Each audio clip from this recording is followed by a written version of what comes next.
자, 오늘은 2025년 4월 30일이고요. 마감 및 관심주 시작해 보도록 하겠습니다. 오늘 외국인과 기관이 동반 매도를 했죠. 개인들만 매수가 진행이 되었습니다. 장 초반부터 기관과 외국인은 동반 매도가 이어지는 모습이었는데 코스피도 그렇고 코스닥도 그래요. 그 이유는 내일이 휴장입니다. 내일 휴장이고요. 3월 2일 날 지나면 3월 3일이 토요일이죠. 5월 3일이 토요일이죠. 5월 4일이 일요일입니다. 5월 5일이 어린이날 부처님 석가탄신일이고요. 6일이 또 대체공휴일이죠. 그러다 보니까 현금화하는 물량이 나왔다. 이렇게 생각을 하시면 될 것 같아요. 이렇게 기관과 외국인이 동반 매도를 하다 보니 2550포인트가 지지선으로 작용을 하고 있는 상태이긴 한데 그 주변까지 조정을 좀 받아주는 모습이었다라고 생각을 하시면 될 것 같습니다.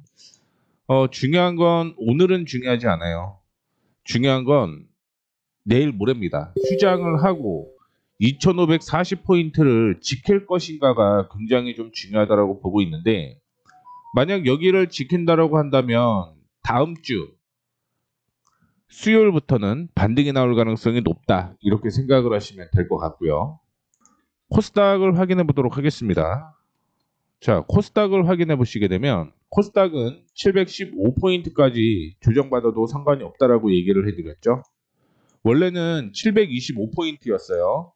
그런데 최악의 경우는 715포인트대까지 조정 가능성이 있다라고 확인을 좀 해보시면 될 것 같고요. 여기서 만약에 이탈을 하게 되면 다음 주 굉장히 좀 안 좋습니다. 그래서 결국은 금요일, 내일 모레 여기에서 무조건 반등이 나와야 된다. 이렇게 생각을 하시면 될 것 같습니다. 최근에 코스피든 코스닥이든 거래량이 없던 게 좀 안타깝다라고 볼 수는 있을 것 같아요. 자, 바로 섹터 분석을 좀 해보도록 하겠습니다. 오늘 증권주가 상승을 했죠. 거래대금 반등에 따른 실적 개선 기대감이 지속이 되고 있다라고 볼 수가 있을 것 같은데 작년 하반기부터 국내 증시가 부진했죠. 그러다 보니까 거래대금 역시 저조했습니다. 하지만 연초 이후에 증시가 반등에 힘입어서 거래대금도 양호한 흐름을 보여주었는데 특히 대체거래소가 3월 출범을 한 이후 최근 20% 이상을 점유율을 기록하면서 개인 투자자들의 증시 유입이 이루어지고 있다라고 판단을 하고 있는데 그냥 제 개인적인 생각은 넥스트레이드가 이슈가 아니라 해외 주식이 저는 이슈라고 봐요. 테슬라가 급락 나왔는데 한국 자금이 쭉 들어갔죠. 그 다음에 아이온큐나 이런 양자모도 변동폭이 계속 있는데 거기에서도 한국 자금이 어마어마하게 들어갔습니다.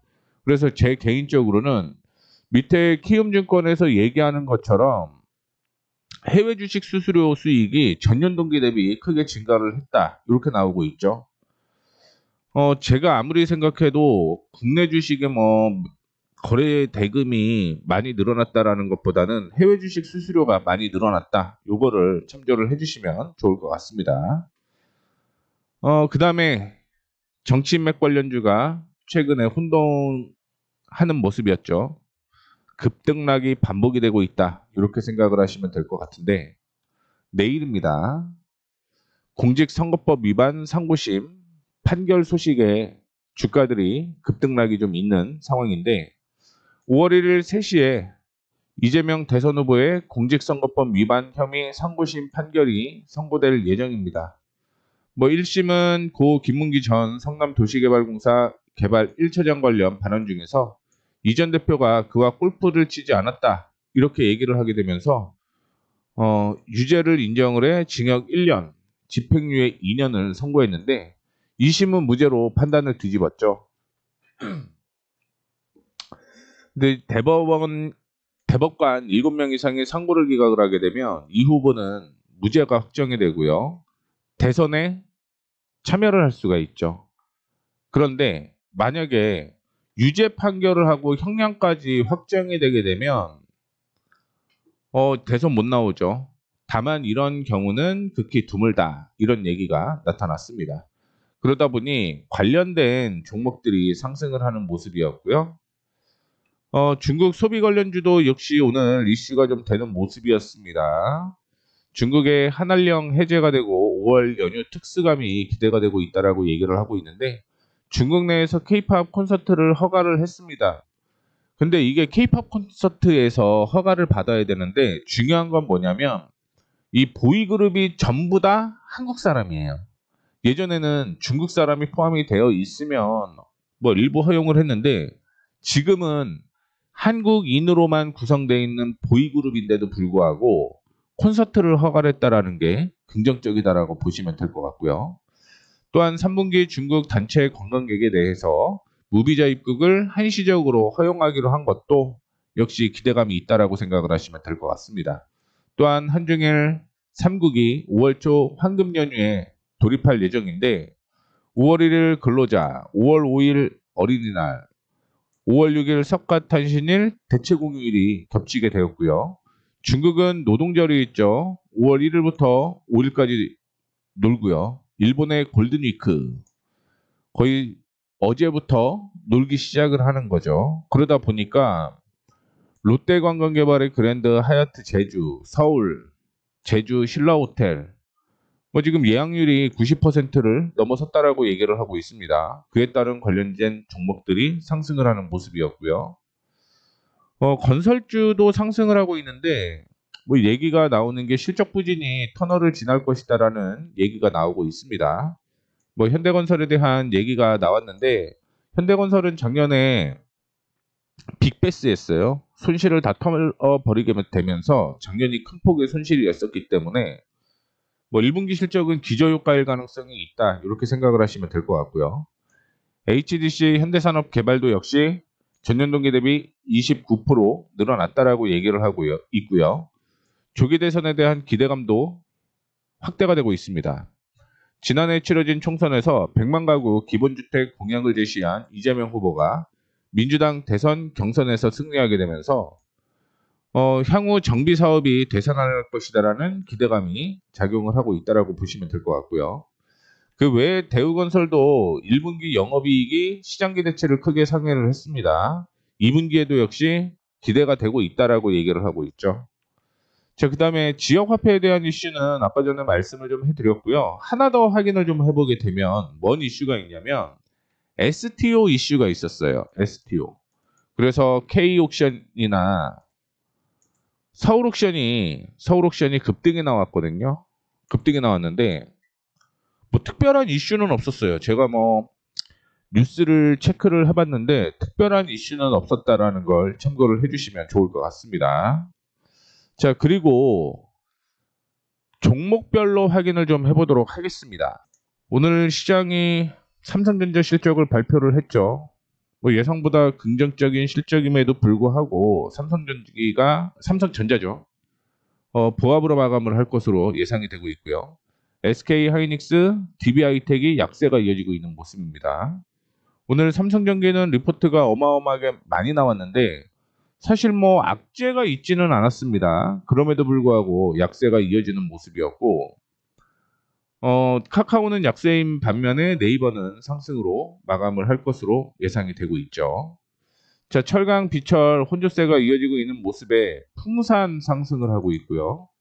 두산 에너빌리티, 그 다음에 효성중공업, 특히 효성중공업의 같은 경우는 계좌 소수 계좌로 이슈가 되게 되면서 환기 종목으로 변경이 되었다라고 생각을 하시면 될 것 같습니다. 방산주, 그 다음에 전기, 전력 설비 약세가 이어지고 있는 모습이고요. 항공, 해운도 약세가 이어지고 있죠. 결국은 미중 무역에 대한 우려가 부각이 되고 있다라고 생각을 하시면 될 것 같습니다. 베센트도 역시 미국 관세를 중국의 관세를 좀 줄이려면 니네들이 적극적으로 나서야 된다라고 얘기를 하고 있는데 아직 중국 쪽은 크게 나설 생각은 없는 것으로 보이고 있습니다.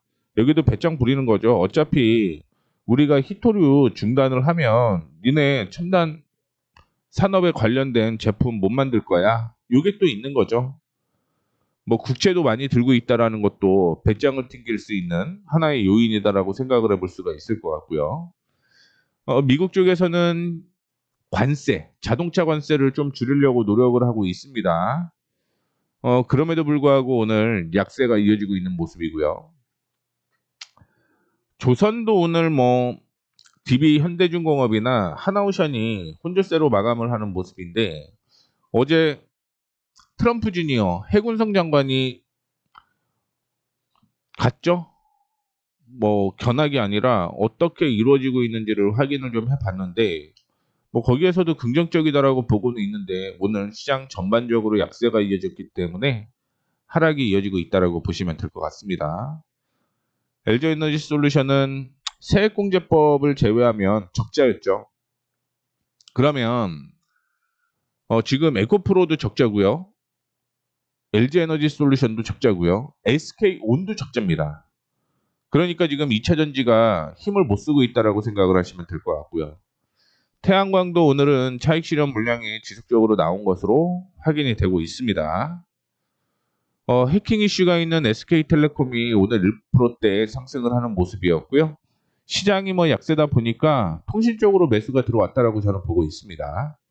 은행주가 전반적으로 상승을 하는 모습이었고요. 증권 쪽은 거래대금보다는 해외 매출에 대한 이슈가 부각이 되었다라고 생각을 하시면 될 것 같고요. 동양생명의 경우는 5억 달러 회사채 발행 흥행, 뭐 자본 건전성을 강화하겠다라는 얘기 때문에 주가가 상승하는 모습이었습니다. 뭐 앞서 건설주 선거 기대감이 형성이 되었고 1분기 실적 기대감이 형성이 되면서 주가 반등 나왔고요. 오늘 아모레퍼시픽이나 LG생활건강이 한알령에 대한 이슈와 함께 실적 바닥이다 뭐 이런 얘기가 있어서 반등이 나왔습니다만 결국 하락으로 마감을 하는 모습이었습니다. 음식료 약세였고요. 한미약품의 실적 기대감이 형성되게 되면서 주가가 상승을 했다라고 생각을 하시면 될 것 같습니다. 그 다음에 한알령 이슈로 보게 되면 콘텐츠리중앙, 하이브 이런 엔터 관련주가 상승을 하는데, 하이브는 엔터보다는요 BTS가 이제 다시 컴백을 할 것이다라고 얘기를 하고 있죠. 그에 대한 기대감이 형성되었다라고 보시면 될 것 같고요. 황금 연휴다 보니까 뭐 카지노 관련주가 일부 상승을 하는 모습을 보여주었습니다. 다음으로 코스피 1회에서 200일까지 확인해 보시게 되면 반도체 여전히 안 좋았죠. 그나마 모다이노 칩이 상승을 하는 모습이었는데 뭐 특별한 이슈는 없었습니다. 그 다음에 현대바이오가 오늘 뭐 급등 출발을 한 후 조정을 좀 받아주는 모습이었는데, 뭐 이거는 넥스트레이드 때문에 급등이 나온 것다고 생각을 하시면 될 것 같고요. 알테오젠이 3%대 약세, 그 다음에 LNC 바이오도 뭐 특별한 이슈는 없었습니다. 특별한 이슈는 없었고요. 박셀바이오가 윗꼬리를 좀 다는 모습이었는데, 수도권 R&D 허브 계속 그 다음에 신약 개발에 주력하겠다라고 얘기가 나오게 되면서 올라가는 모습이었습니다만 뭐 윗꼬리를 달았고요. 오늘 전반적으로 2차 전지가 약세를 좀 보여주었기 때문에 전반적으로 2차 전지 약세가 이어졌습니다. 엔터주 일부 상승을 했고요. 넵튠은 카카오 게임즈가 크래프톤에 주식을 다 매각을 했죠. 그러면서 넵튠의 최대 주주가 크래프톤으로 바뀌었는데, 카카오 게임즈도 하락했죠. 그다음에 크래프톤도 그렇게 뭐 주가 못 올라갔죠. 넵튠도 하락했죠. 그런 만큼 아직은 게임은 조금 시기상조다 이렇게 볼 수가 있을 것 같습니다. 시장이 약세되다 보니까 민감주인 로봇주 전반적으로 약세가 이어졌고요. 자동차 오늘 뭐 특별한 이슈가 해결이 되지는 않았습니다. 5G 약세가 이어졌고요. 그 외에 전력 설비도 오늘은 뭐 어제 급등한 한 후에 오늘 조정을 보여주고 있다 이렇게 보시면 될 것 같아요. 비슷한 흐름이 201위에서도 400위까지 진행이 된다라고 보시면 될 것 같은데요. 보시게 되면 제넥신이 뭐 특별한 이슈는 없었어요. 특별한 이슈는 없었고 에이프릴 바이오의 경우도 특별한 이슈는 없었습니다. 근데 뭐 상승 출발한 후 조정이었던 거고요. GI 이노베이션 이것도 특별한 이슈는 없었어요. 오늘 펩트론이 6%대 약세가 좀 이어지는 모습이었는데 특별한 뉴스가 없었습니다. 코미팜이 급락이 나오는 모습이었는데 이거는 전환사채에 대한 이슈 때문에 조정을 받았다라고 생각을 하고 있고요. 그 다음에 화장품주 한알령 이슈에 있음에도 불구하고 약세가 이어졌습니다. 코나이는 지역화폐 이슈가 좀 있었다라고 생각을 하시면 될 것 같고요. 오늘 급등이 나왔던 서울옥션 STO에 대한 이슈였다라고 생각을 하시면 될 것 같습니다. 뭐 이재명 후보 직속의 K문화강국위원회 수장에 유용준 사회이사가 선임되었다라는 것 때문에 주가가 일부 상승을 한 것으로 보이고 있는데 이게 뭐 STO 이슈가 좀 있었다라고 생각을 하셔야겠죠. 그 외에 VM이 약세였는데 특별한 이슈는 없었고요. 뭐 이 정도로 좀 진행이 되면 될 것 같고요. 사실은 종목이 관심 종목으로는 많이 나오지가 않았어요. 그 중에 좀 몇 개 찾아보도록 하겠습니다. AS텍이라고 있어요. 뭐 상장된 지 얼마 안 된 종목이라고 볼 수가 있을 것 같은데 기본적으로 보호예수 해제가 언제가 되는지를 좀 곰곰이 생각을 해보셔야 됩니다. 보통 상장이 된 후에 보호예수가 해제가 되죠. 그리고 한 달, 두 달, 세 달째에 보호예수가 해제가 됩니다. 그리고 4, 5, 6, 6월 달에 보호예수가 해제가 돼요. 그래서 주가가 약세를 좀 보였는데 지금은 단기적인 저항이 이렇게 형성이 되고 있죠. 그러다 보니까 상승을 하는 모습이었고요. 24,500원대까지는 상승 여력이 있다라고 보고 있습니다. 요거 하나 제외하고는 종목이 없었어요. 그래서 이렇게 마감하도록 하겠습니다. 감사합니다.